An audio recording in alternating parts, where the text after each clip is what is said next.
video about languages. About language, I had given you an introduction about nouns. So now today I thought of doing something different. Today we'll be doing nouns exclusively for class 4. The syllabus that is recommended by CBSE, and it is in the book for the students of class 4. So today we'll be doing noun for class 4. Noun, its definition and types. So from the very first instance, you have an idea about what are nouns and what are its types. We have learned some of the types, but today we will be doing according to the CBSE guidelines, according to the CBSE syllabus for class 4.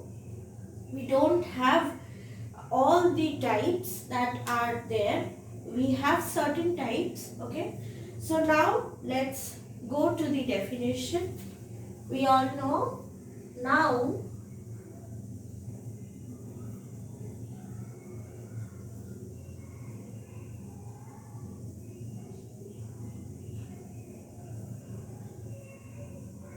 refers to persons,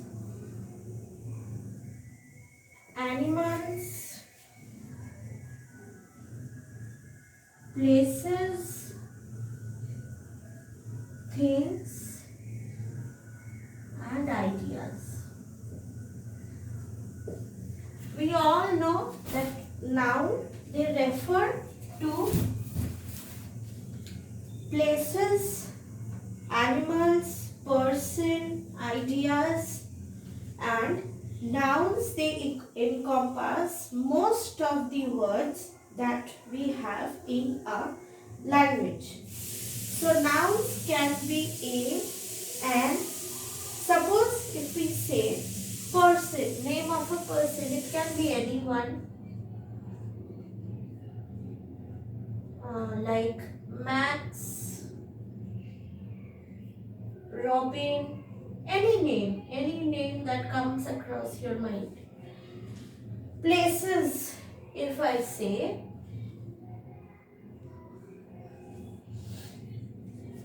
Bangalore,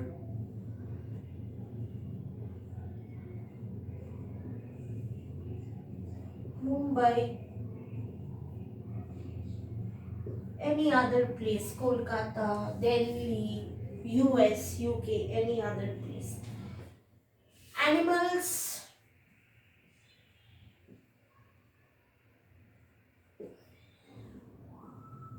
lion, tiger. These are some of the basic definition. Okay. Now, if I say about idea, like devotion,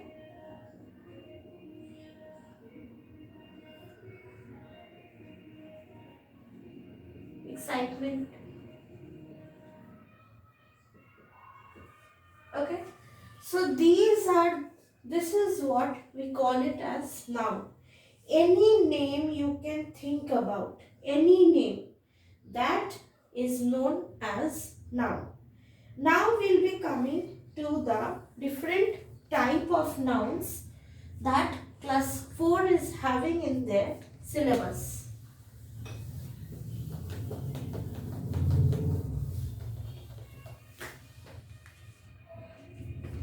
Types.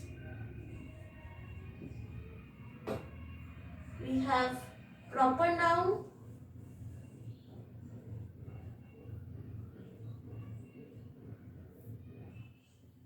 common noun,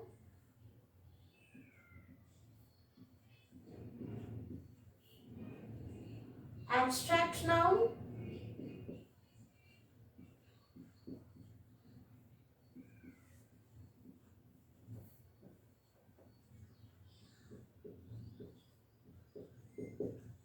collective noun,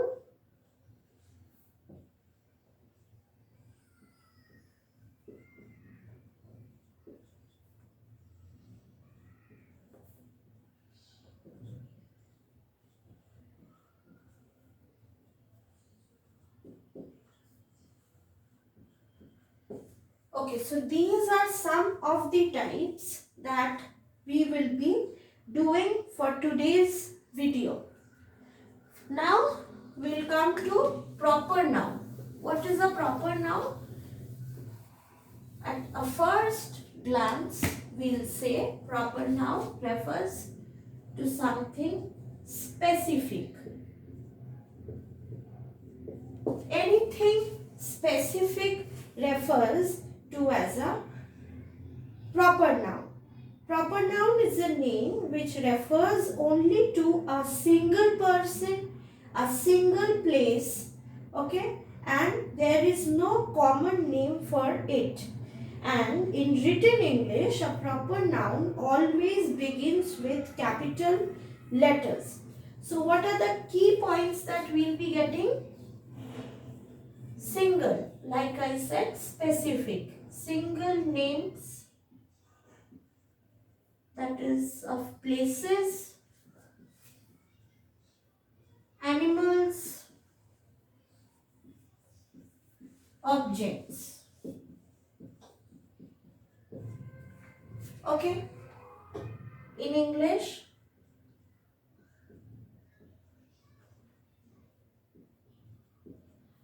it always starts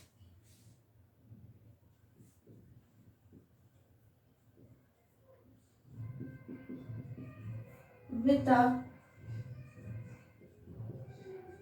capital letter.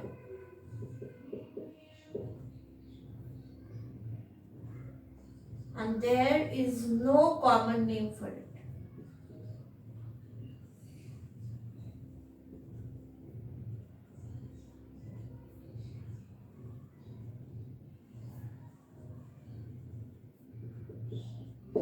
Like if I say Australia,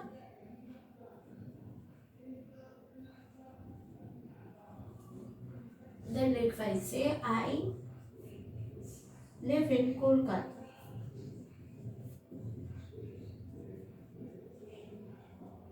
When you are telling about grammar, when we are explaining grammar, it is important more than just giving a definition. It is important for you to give some example as well.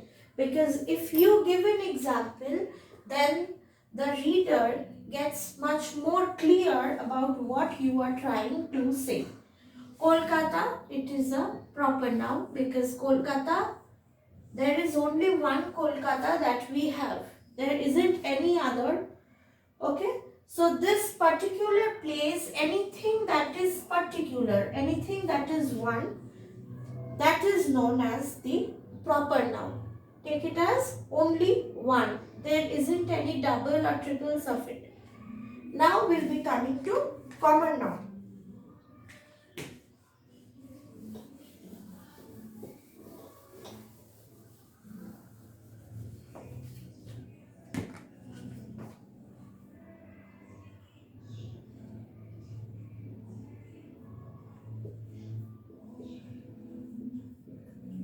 It is not specific. It is general. Common. The name itself says everything. Okay. A common noun is a name for something which is common for many things. It encompasses a particular type of things, person or places. Okay. Like common.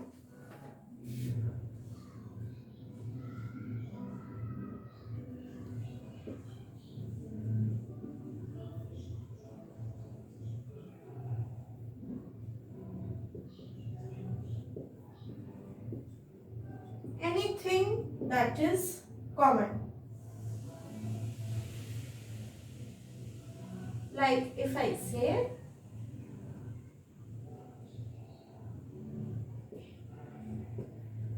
the girl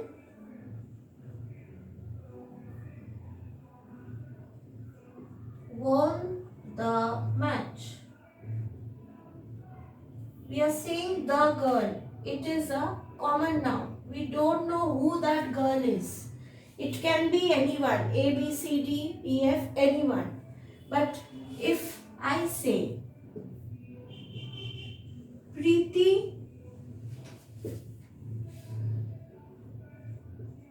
won the match.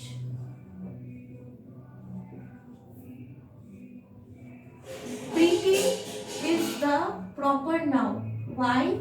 Because we are mentioning about someone. We are mentioning about someone specific. So this is the basic difference between common noun and proper noun. Common noun, we are telling about this girl, but we don't know who this girl is. Here we are telling who won the match. Preeti won the match. If we ask the question who won the match, we are not getting any answer. We are just getting the girl. Okay. So the girl, it is common noun. But here if we ask who won the match? Preeti. We are getting an answer. So this is proper noun. So that's the basic idea about common noun and proper noun. Nothing more to it. Now we have the abstract noun.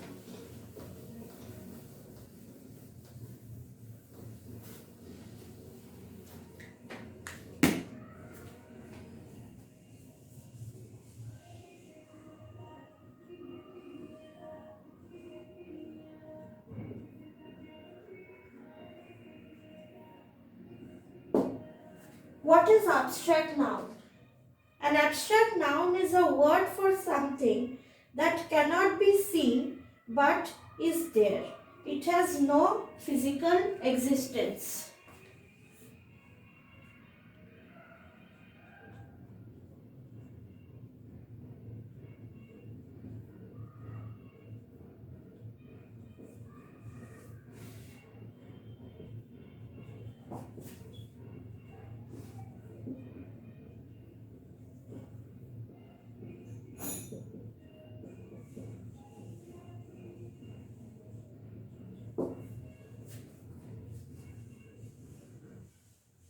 It has no physical existence.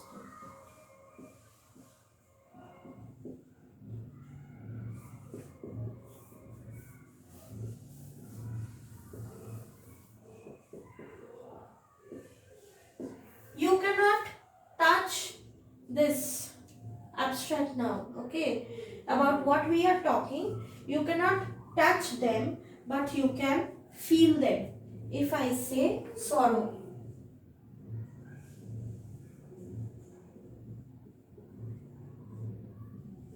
sorrow, pain. These are examples of abstract noun. If I say while playing in a playground, you hurt yourself, okay? Then you have a pain in your hand. You cannot touch the pain that you are having in your hand. You can feel the pain. So the things that we feel when someone says us something harsh or when we face something very difficult, we feel the pain, we feel the sorrow, we get sad. So that sadness,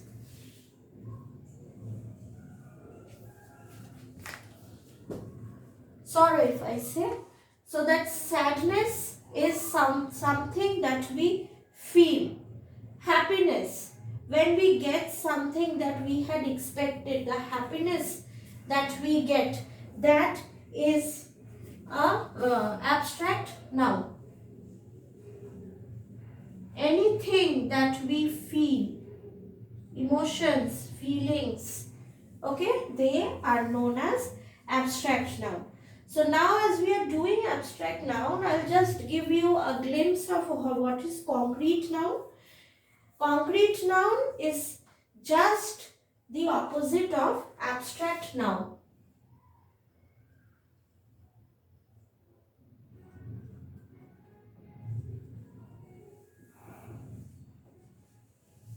Just the opposite, which has physical existence and which we can We are done with abstract noun. Now we will be doing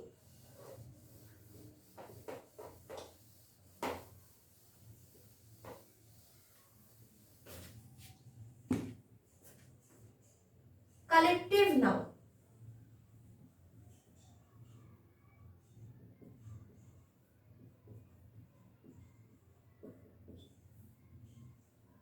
When we say collective, we refer to collection.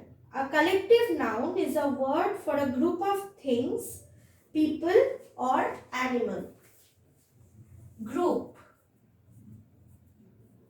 or collection, you can say, of animals, people, things. For example, if I say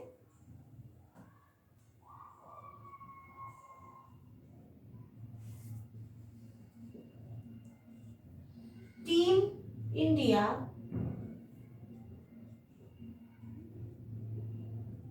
won the match. This team is collective noun. When we say India, we say Indian team.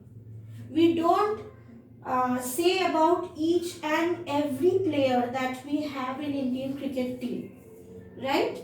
We say about team, that is a collection of people, collection of player.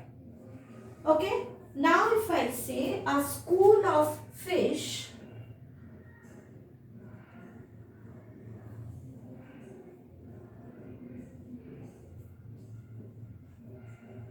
swam in the river, this school of fish is a collective noun. We are not referring to each and every fish that we have in the water. We are saying about the entire group of fishes who are there in the water. So, this school, fish, team, jury, all these are collective noun, where when we say this team, we instantly understand that it is Team India. We know who are the players in there, so we get an idea what is this team consisting of. Okay, now I'll be coming to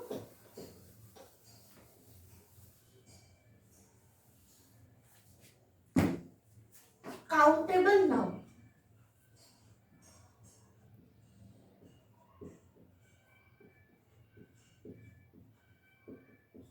What is countable noun?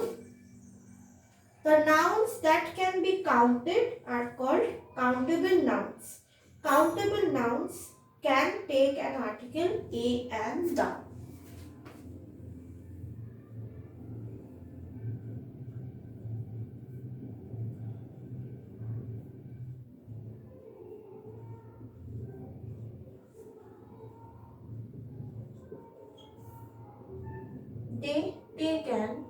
They can take the articles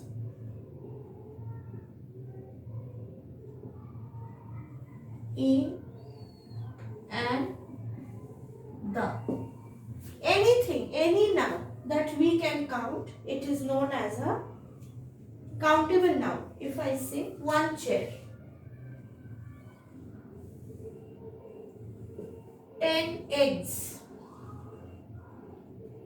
anything that we can count, anything that we get by counting is known as countable noun. For example, if your mother goes to the market and says, please give me 2 packets of Maggi.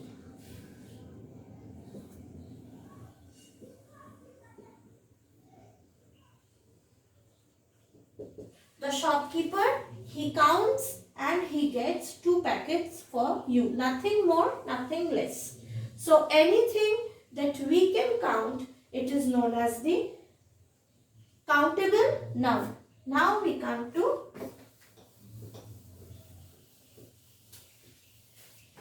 uncountable noun. Just the opposite of countable noun. The nouns that cannot be counted.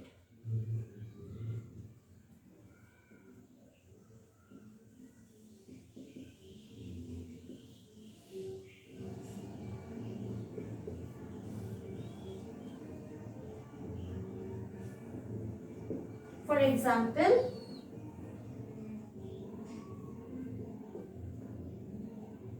water, sugar, anything that you cannot count. Then again I will be giving you the example. Your mother has gone to the market and she's instructed the shopkeeper to give her 1 kg of sugar. The shopkeeper, he will be weighing it in his weighing scale and he will be giving you 1 kg of sugar. He will obviously not count. He will be weighing. So, anything that we weigh, anything that cannot be counted is known as uncountable nouns. Okay. So, today what we have done? Today we have done about noun, its definition and time. What is noun? Any name. Any name that we have in our world, they are known as nouns. Name of place, animal, things, anything. Idea. And what are the types? Proper noun. Proper noun is something very particular. Any one, like any one name of a place or any one name of an animal. Then we have common noun. Nouns that are very common. Nouns that are not particular. Okay? About where we don't have the information about the speaker or the reader. Then we have the abstract noun. Nouns which does not have any physical presence, which we can only feel, like happiness, sorrow, truth, lies. Then we have collective noun.